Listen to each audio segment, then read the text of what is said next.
राळेगाव येथे प्राथमिक रुग्णालयाजवळ डेली नीड्सचे दुकान जळून खाक, लाखोंचे नुकसान। राळेगाव येथील ग्रामीण रुग्णालयाजवळ असलेल्या उमेश उईके यांच्या मालकीचे डेली नीड्सचे दुकान जळून दुकानात असलेले साहित्य पूर्णतः जळून खाक झाले। तसेच दुकानात असलेल्या सिलेंडरचा स्फोट, पूर्ण दुकानाचे शटर फुटले।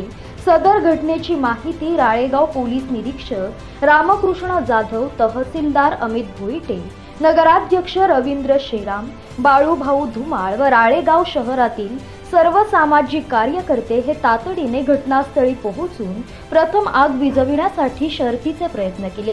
यवतमाळ येथील अग्निशामक दलाला पाचारण करून आग विझविण्यात आली। प्राईम मीडिया 24 साठी विदर्भ प्रतिनिधी संजय कारवटकर।